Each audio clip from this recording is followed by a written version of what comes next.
São 7h08, estou de volta com o Manhã no Ar e as principais notícias do dia.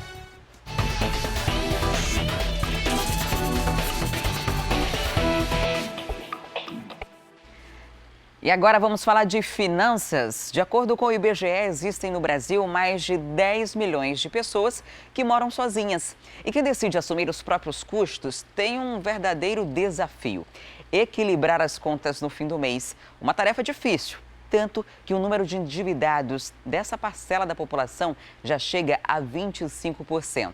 Mas, adotando algumas medidas, é possível fazer as pazes com as finanças. É o que a gente vai ver agora no quadro Na Ponta do Lápis de hoje. O Ricardo saiu do Pará e está em Manaus há 6 anos. Ele se mudou para cá depois de passar no vestibular para engenharia na Universidade Federal do Amazonas. No início, chegou a morar em República, mas aí, em busca de mais privacidade, decidiu morar sozinho. O principal motivo para sair de uma república assim é porque é um lugar com mais espaço, onde eu posso ter meu próprio canto, privacidade também. E também uma oportunidade então para crescer pessoalmente, para saber como controlar minhas próprias contas, saber de que forma eu posso cuidar de mim mesmo. E ele se organiza bem com as contas, mantém todas as despesas na ponta do lápis e usa até aplicativo para controlar as finanças. Eu sei que no final do mês quanto eu vou precisar e quanto vai entrar. Então, quando eu entro, olho lá e entro, eu vejo que se está muito próximo do limite. Então, com isso, eu dou uma apertada, dou uma segurada para poder não faltar. O Ricardo está entre os mais de 10 milhões de brasileiros que vivem sozinhos, segundo o IBGE. Só que ele representa o lado positivo desse número, porque 25% das pessoas que moram só acabam caindo no endividamento. E além de não conseguir fazer poupança, acabam tendo que pedir dinheiro emprestado para poder quitar as dívidas. A maioria das pessoas entra em endividamento, não só os que moram sozinhos, por acabar querendo manter um estilo de vida incondizente com a renda dele. Então ele acaba extrapolando aquilo que ele vem gastando mês a mês e às vezes sem perceber, inconscientemente. O educador financeiro alerta para alguns comportamentos que podem fazer a diferença na vida de quem mora sozinho. Você saber qual é o seu custo de vida mensal, né? E destinar 50% do que você ganha para o seu custo mensal, né? Você limitar o seu padrão de vida a no máximo 30% a sua renda mensal. E uma parte disso você tem que investir. Então 20% do que você ganha, investir. Outra preocupação é com a conta do supermercado. Fazer uma lista mensal de supermercado das necessidades básicas dela e ir para o supermercado sem fome e com a lista. Se ater somente à lista que ela fez para o supermercado. Porque se ela não se atém à lista do supermercado, fala, eu quero comprar aquele chocolate, eu quero comprar aquele vinho, eu quero comprar aquela picanha. Ela está tentando de novo manter um estilo de vida que uma hora vai acabar prejudicando ela. Agora, será que dá para guardar uma graninha mesmo com todos os gastos de casa? O educador financeiro diz que sim, basta determinação. Haja determinação, né? E olha, para quem ainda não mora sozinho, mas pretende sair de casa em breve, na extensão do Manhã no Ar para o aplicativo A Crítica Play na internet, nós vamos ver dicas de como se planejar. E olha, que não é só dinheiro que é importante não, hein? A gente vai trazer essas dicas daqui a pouquinho. Se você ainda não tem o aplicativo A Crítica Play, corre lá, baixa, é gratuito, está disponível para os sistemas Android e iOS. E agora a gente tem uma super dica para quem quer adotar um estilo de vida mais saudável. O projeto Manaus Mais Saudável é um programa pioneiro de treinamento físico somado ao acompanhamento nutricional e já abriu inscrições. Sobre esse assunto eu converso agora ao vivo com a repórter Thea Morel. Olá, Thea, quantas vagas estão disponíveis e quem é que pode participar? Bem, Adriane, nós temos aí disponíveis 100 vagas e cada uma dessas pessoas que puderem participar desse programa, vão ser divididos em 10 equipes diferentes. Esse projeto ele é bem interessante porque reúne assim, uma equipe multidisciplinar. Tem educador físico, tem psicólogo, tem nutricionista, enfim. Para falar um pouquinho sobre essa equipe, sobre essas 10 equipes, eu tenho aqui o Marcelo Belota, que é um dos idealizadores do programa. Marcelo, vamos começar falando primeiro dessa orientação, dessa parte, realmente, das pessoas que vão fazer a orientação para quem quiser adotar um estilo de vida mais saudável. Para quem quiser adotar o Manaus Mais Saudável, que é um estilo de vida saudável, qualidade de vida, A pessoa tem que entrar no site, Manaus Mais Saudável, fazer sua inscrição e com certeza vir fazer parte junto conosco desse grupo que busca mais saúde, buscam qualidade de vida, e é isso aí. Essa equipe que vai dar a orientação para essas 100 pessoas que se inscreverem, né? Ela é uma equipe formada por que profissionais? Ela é bem completa, né? É muito completa, nós temos educadores físicos, nós temos personagens, nutricionistas, quiropraxistas, fisioterapeuta, psicólogos, clínica de estética, um grupo de profissionais que busca ajudar essas pessoas a mudarem de vida. E para esses profissionais que vão dar essas orientações, né? Como é que é trabalhar com essas pessoas? Eles vão, digamos assim, ter uma experiência diferente? Eles ganham alguma coisa com isso também? Ganham a troca de informações, né? Porque assim, nenhum profissional consegue ter os resultados que nós conseguimos. Né? Por que nós conseguimos esses resultados? Porque nós criamos uma equipe multidisciplinar. A nossa equipe é a maior equipe multidisciplinar do Brasil. E aí essa troca de informação com certeza ajuda bastante todos os profissionais, né? A gente acaba se ajudando. E outra, trabalhamos também muito marketing, nós temos revistas, nós ajudamos muitos profissionais a desenvolver o trabalho deles da melhor maneira possível. E a gratidão, porque essas pessoas, elas ficam eternamente gratas. Essas pessoas choram, entendeu? Essas pessoas mudam de vida através do trabalho desses profissionais. Bom, a gente falou aqui um pouquinho dos profissionais que vão atender essas pessoas. Agora a gente vai falar um pouquinho das pessoas que vão ser beneficiadas com a Bárbara Belota, que também é uma das idealizadoras do programa. Bárbara, vamos começar falando assim, essas 100 pessoas entram no site, se inscrevem e para ter esse acompanhamento, né? Como é que é esse investimento? Então, ela vai, a primeira coisa a fazer é entrar no nosso site www.manausmaissaudável.com.br, realizar o pagamento. Atualmente está 3 parcelas de R$300 para você ter o que nesse pacote? A academia está inclusa, o acompanhamento para a parte física, que é do educador físico, a nutricionista, quiropraxista que vai cuidar do alinhamento do corpo para prevenir lesões, psicólogo e fisioterapeuta, se precisar no decorrer do programa, ele também tem essa assistência. Aí o profissional, o participante, ele também tem que providenciar 2 exames, que é o hemograma completo e o eletrocardiograma. E providenciar também, junto ao seu médico, um atestado informando que ele está apto para atividade física. Quem pode participar desse programa? Qualquer pessoa que esteja acima do peso e no sobrepeso. E que queira também ter uma qualidade de vida, melhorar o condicionamento físico, não só estético, mas a saúde, porque a maioria dos nossos participantes, eles possuem doenças provenientes do sobrepeso, que é hipertensão, diabetes, e com 3 meses de atividade física, uma reeducação alimentar, reduz muito essas doenças. Ok, Bárbara, muito obrigada. Então, como vocês viram aí, realmente é um programa muito completo. É bom para os profissionais que fazem parte desse programa, né? Que vão ter, inclusive, ali um ranking para ver quem é que vai conseguir diminuir mais o peso das pessoas que forem inscritas. Quer dizer, tem toda uma motivação para que esses profissionais atinjam a meta deles. E para aquelas pessoas que se inscreverem, é um programa muito completo, porque inclui um atendimento realmente profissional, que não é só a academia, tem toda uma série de orientações que com certeza vai mudar a vida dessas pessoas que se inscreverem, porque é uma mudança que não dura só os 3 meses, mas que continua, inclusive, por toda a vida. Adriane. Obrigada, até é muito importante, só quem está acima do peso, que já está com obesidade, às vezes até obesidade mórbida, entende o quanto é difícil perder esse peso. Então, esse programa tem um investimento aí de cerca de R$900, dividido em 3 vezes, durante 3 meses, né? Mas é uma equipe completa que vai te dar esse suporte. Então, para quem estiver precisando e puder fazer esse investimento, é uma boa oportunidade. E agora a gente muda de assunto, vamos falar de política. As contas de 2016 do governador cassado José Mello foram analisadas ontem pelo Tribunal de Contas do Estado.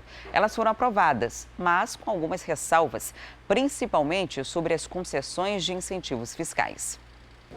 O julgamento teve como base o parecer técnico do Ministério Público de Contas e, por unanimidade, o Pleno do Tribunal aprovou, mas com ressalvas, as contas de 2016, ainda da administração do governador cassado José Mello. Ressalva está escrito de que você está ressalvado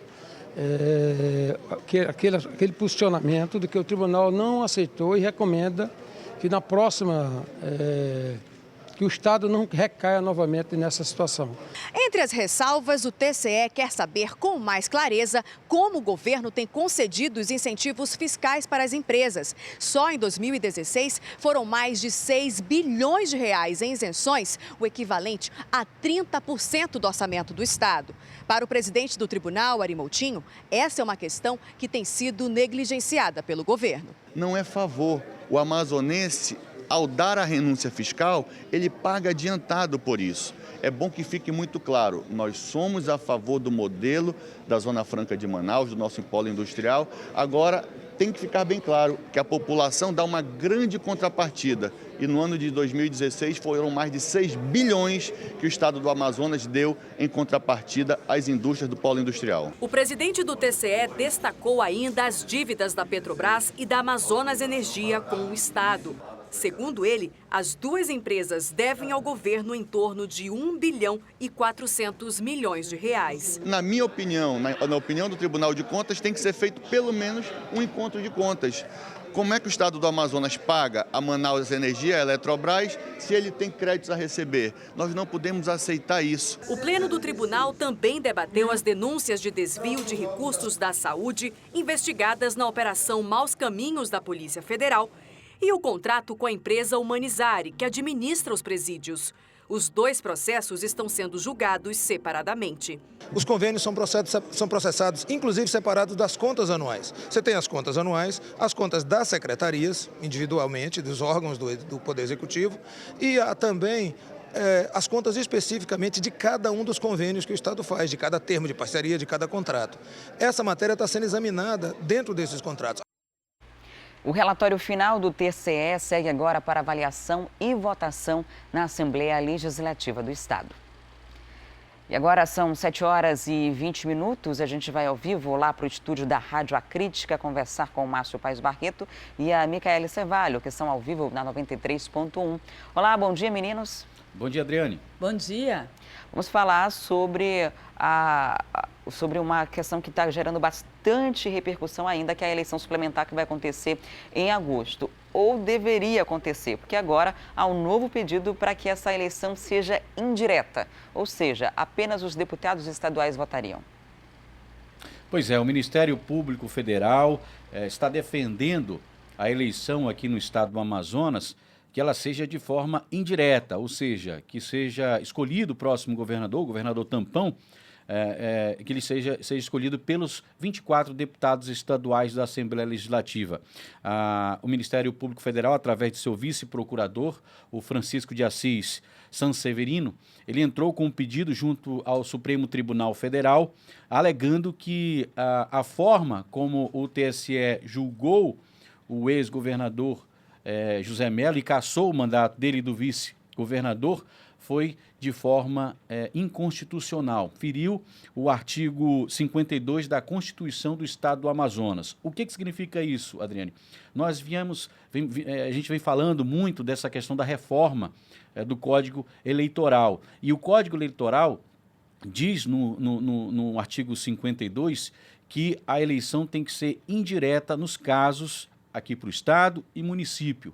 E aí o vice-procurador alegou usurpação na competência do Estado do Amazonas, ou seja, a competência seria estadual e aí, nesse caso, não teria como ser julgado no âmbito federal. Ele alega justamente essa inconstitucionalidade do artigo 52 da Constituição do Amazonas, né, Micaele? É verdade, olha, a gente fica nessa expectativa, né? Será que isso ainda pode mudar tudo? Afinal de contas, a gente tem uma eleição que já foi dado início aí, os gastos já estão sendo feitos. Uma das alegações é que o gasto seria muito grande para se realizar essa eleição. Afinal de contas, o estado do Amazonas ainda tem a dificuldade de se chegar a muitos pontos que são de difícil acesso, tem também a questão de uma participação do Exército, e tudo isso conta e pode ser uma eleição muito cara. Mas apesar desses valores, a gente já começou a gastar, né, Adriane? Já foi dado início a muitos trabalhos pelo TSE. Ou seja, será que ainda tem tempo de se voltar atrás, Márcio Paes Barreto? Muita gente se questiona qual seria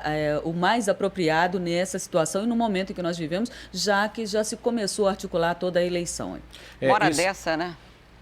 Pois é, esse pedido, Adriane, o procurador afirma também que no Código, nessa reforma eleitoral, como o ex-governador José Melo foi cassado com menos de 2 anos para terminar o seu mandato, então é justamente nesse artigo que ele se respalda aí e entra com esse embargo de declaração, com esses recursos junto ao STF. A gente lembra que existem 2 recursos, né? Um no STF, outro no TSE, que ainda não foi julgado. Tem também um outro recurso, um mandado de segurança que a Assembleia Legislativa entrou junto ao Supremo Tribunal Federal. O Supremo Tribunal Federal ainda não também julgou esse pedido da Assembleia para que a eleição seja de forma indireta. O Supremo Tribunal Federal pediu informações do TSE sobre o julgamento e a cassação do ex-governador José Melo. Ainda não houve resposta, então são vários processos ainda que estão sendo levados ao Supremo Tribunal Federal, ao TSE. Ainda há muita água para rolar nesse rio. E outro detalhe é que dos 24 deputados da Assembleia Legislativa, 15 já contrataram até advogados, né, de renome. Inclusive, um dos advogados que foi contratado é justamente o advogado que está defendendo o presidente da República, Michel Temer. Os deputados contrataram esses advogados, né, de renome nacional para justamente também tentar defender a eleição indireta. Eles querem, de qualquer forma, que a eleição e que o próximo governador, o governador tampão, seja escolhido pela Assembleia Legislativa do Amazonas. Por que será, né, que eles querem fazer essa escolha? Agora, essa salada toda acontece justamente por essa questão de interpretação da lei. Existe a Constituição Federal, existe a Constituição Estadual, existe a reforma da lei eleitoral que foi feita em 2015. Cada uma prevê algo diferente.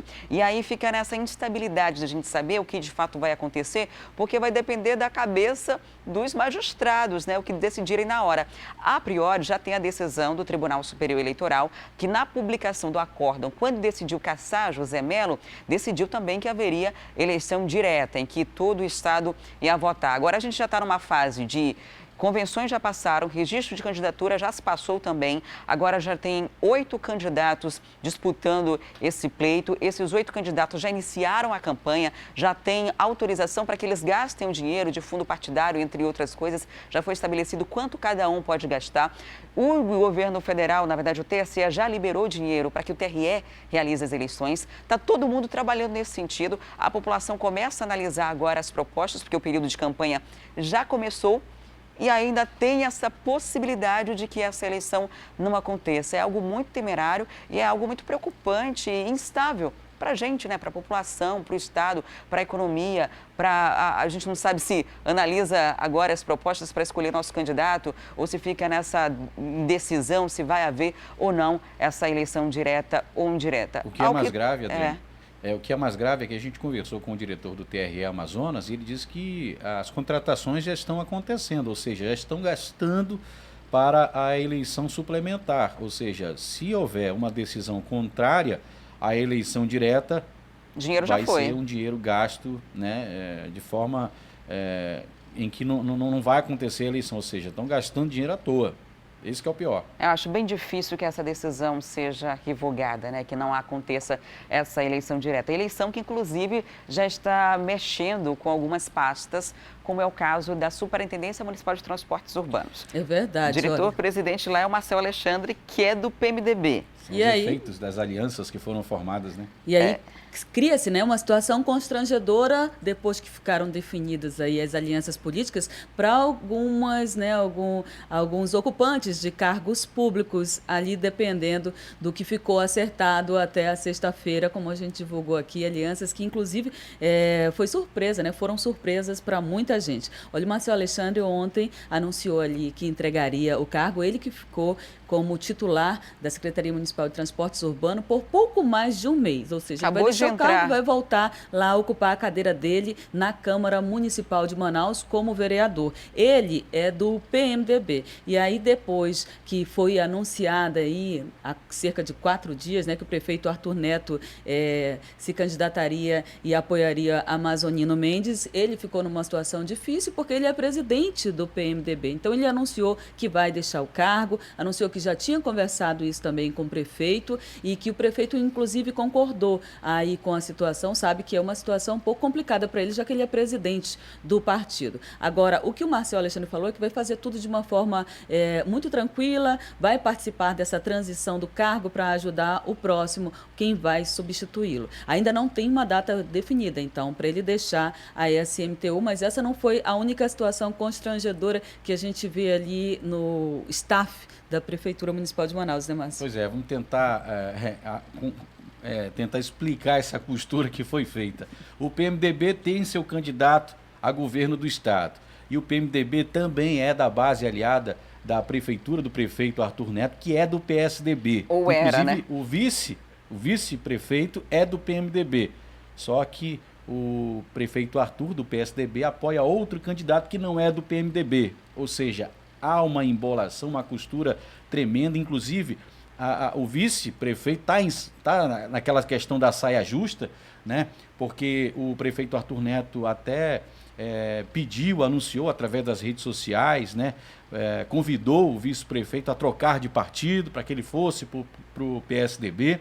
E aí o vice-prefeito Marcos Rota, procurado pela reportagem do jornal A Crítica, se limitou a dizer o seguinte: vamos aguardar, ou seja, ainda tem muita água para rolar também nesse rio, Adriane. Até porque o vice-prefeito aí, Marcos Rota, ele vinha com uma missão muito especial, assim, né? Vista com muito bons olhos pelo prefeito. Além de ser o braço direito mesmo, porque tem muito vice que a gente vê que em algumas administrações não participam. Ele não, era o braço direito mesmo, inclusive estava à frente de grandes projetos aí que estavam previstos para começar, incluindo principalmente a questão do trânsito, a questão da organização de uma forma geral, né? Do transporte urbano e da mobilidade urbana referente aí ao município do Amazonas. E aí, como é que fica essa situação agora? O prefeito Arthur Vigílio vai ficar sem o braço direito?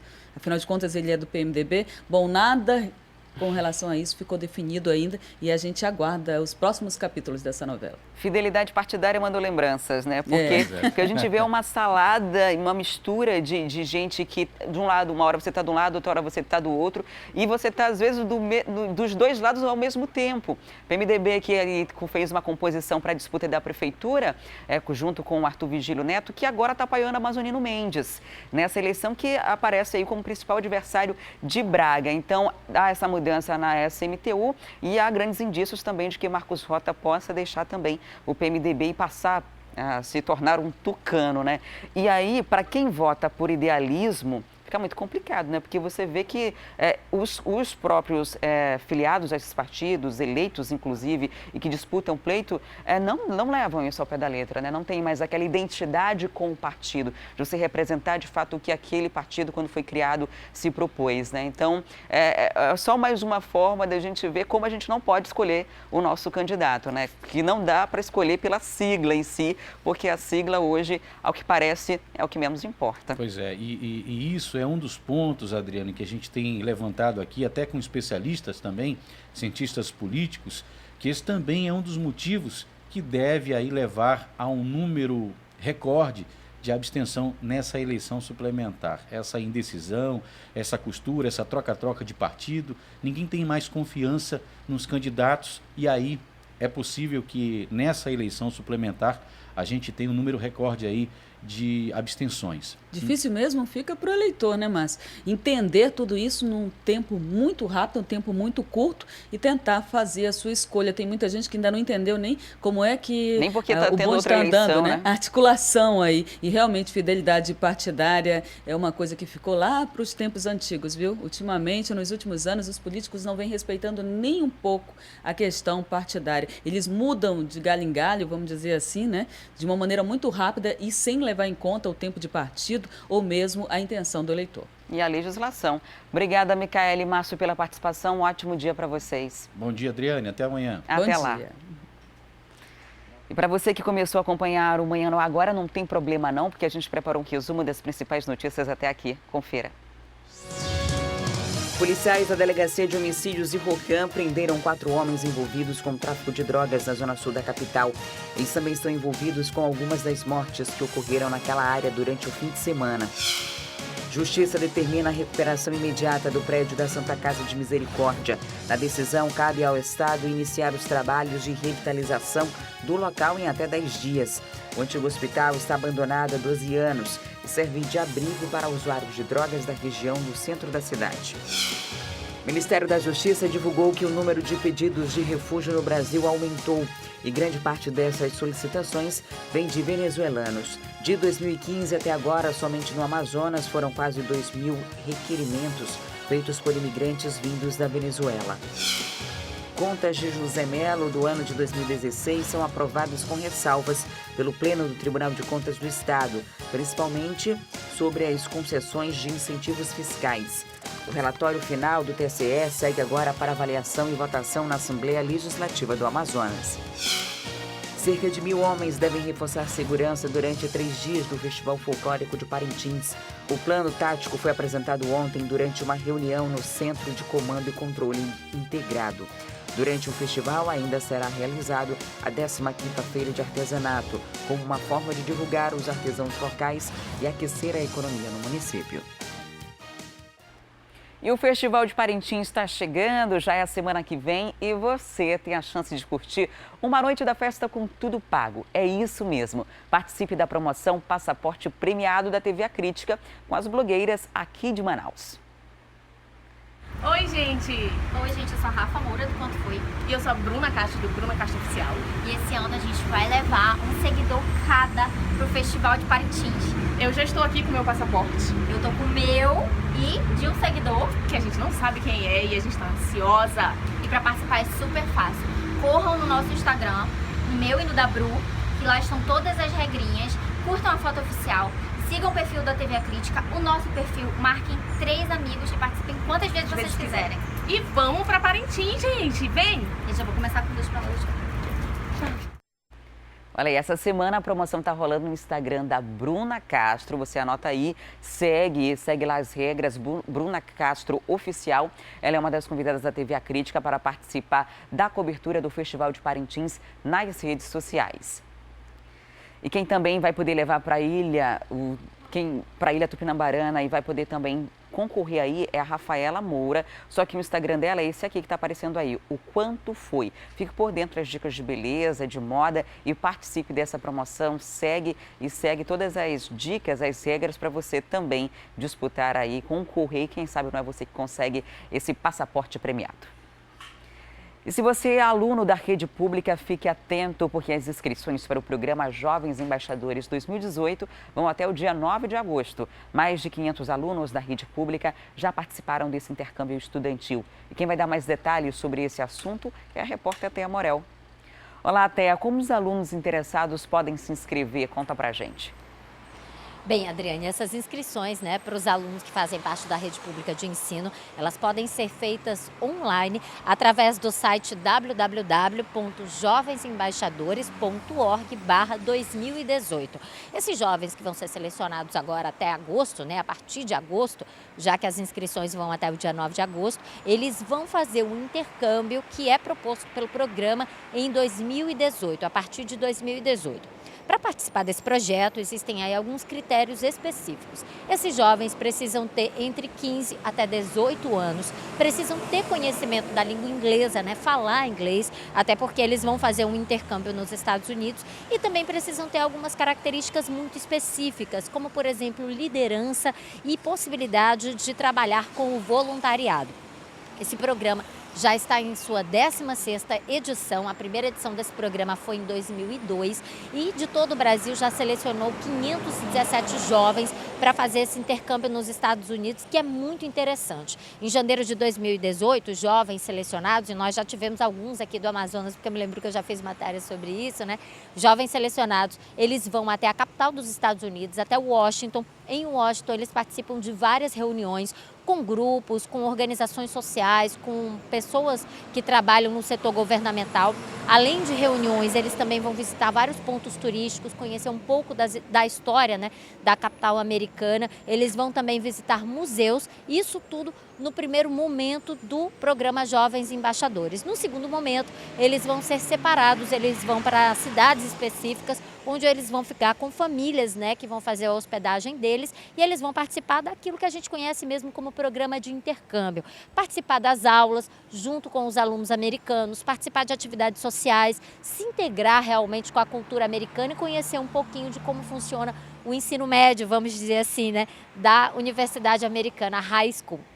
A gente tem aí uma experiência muito interessante. Esse programa, né, que é custeado pelo governo federal, ele pretende fortalecer também um pouco do ensino público aqui no nosso país, dando a experiência, né, para que esses jovens se tornem realmente lideranças, principalmente lideranças comunitárias dentro da sua área de atuação, dentro da sua comunidade, nos próximos anos, depois de passar aí por esse grande projeto, por esse grande programa que é os Jovens Embaixadores. Eles representam durante um tempo ali o nosso país dentro do setor americano, dentro, né, da universidade, dentro da comunidade americana, né, da comunidade estadunidense. Depois eles trazem essa experiência para compartilhar aqui conosco, com os brasileiros. É uma grande oportunidade, com certeza, Adriane. De fato, Thea, muito obrigada pelas informações. E agora a gente vai para o intervalo e volta daqui a pouco com as notícias do esporte. O Princesa dos Solimões contratou reforços para a Série D do Brasileirão. E hoje é um dia decisivo para as meninas do Iranduba. Elas enfrentam o Flamengo na Arena da Amazônia. É um instante só.